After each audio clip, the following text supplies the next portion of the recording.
আসসালামু আলাইকুম।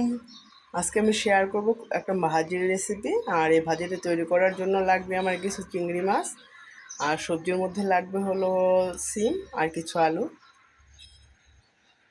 চলুন পুরো প্রস্তুত প্রণালীটা দেখে নেওয়া যাক। আর এই রেসিপিটা তৈরি করার জন্য প্রথমে আমি চিংড়ি মাছগুলোকে খুব ভালো মতো ভেজে নিচ্ছি। আর চিংড়ি মাছগুলো ভাজার সময় আমি সামান্য লবণ আর হলুদ মেখে নিয়েছিলাম। এই তো এই পর্যায়ে চিংড়ি মাছটা আমার ভাজা হয়ে গিয়েছে, আমি উঠিয়ে নিলাম। সেই একই কড়াইয়ের মধ্যে আমি দিয়ে দিলাম কিছু পেঁয়াজ কুচি আর কয়েকটা কাঁচামরিচ আমি কুচি করে কেটে দিয়ে নিচ্ছি এখানে। এখন সব কিছু খুব সুন্দর করে তেলের মধ্যে আমি ভেজে নিচ্ছি।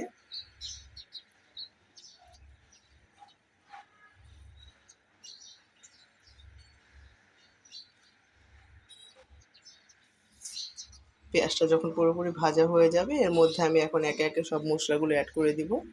এর মধ্যে আমি দিয়ে নিলাম প্রথমে জিরা গুঁড়া হাফ চা চামচ, হলুদ গুঁড়া হাফ চা চামচ, আর মরিচ গুঁড়োটা দিয়ে নিয়েছি এখানে আমি প্রায় 1 চা চামচের মতো।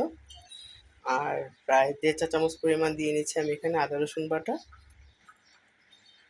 আদা রসুন বাটাটা দিয়ে এখন আমি মশলাটাকে খুব ভালো করে একটু কষিয়ে নিচ্ছি।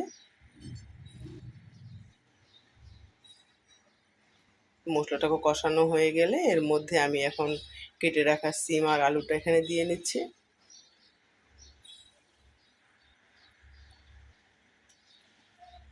সিম আর আলুটা এভাবে কতক্ষণ কষিয়ে নিব।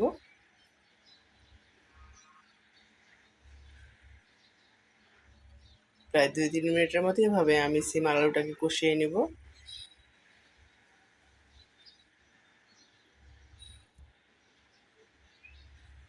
এখন ঢাকনা দিয়ে আমি প্রায় 2-3 মিনিটের মতো একটা রান্না করে নিব।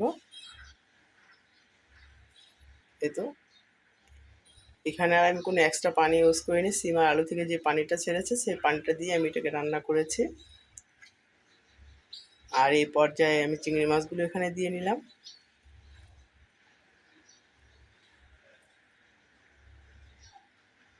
এখন সব কিছু নেড়ে চেড়ে খুব ভালো মতো মিশিয়ে নিচ্ছি। আর এখানে কিছু ধনিয়া পাতা কুচি আমি দিয়ে নিচ্ছি।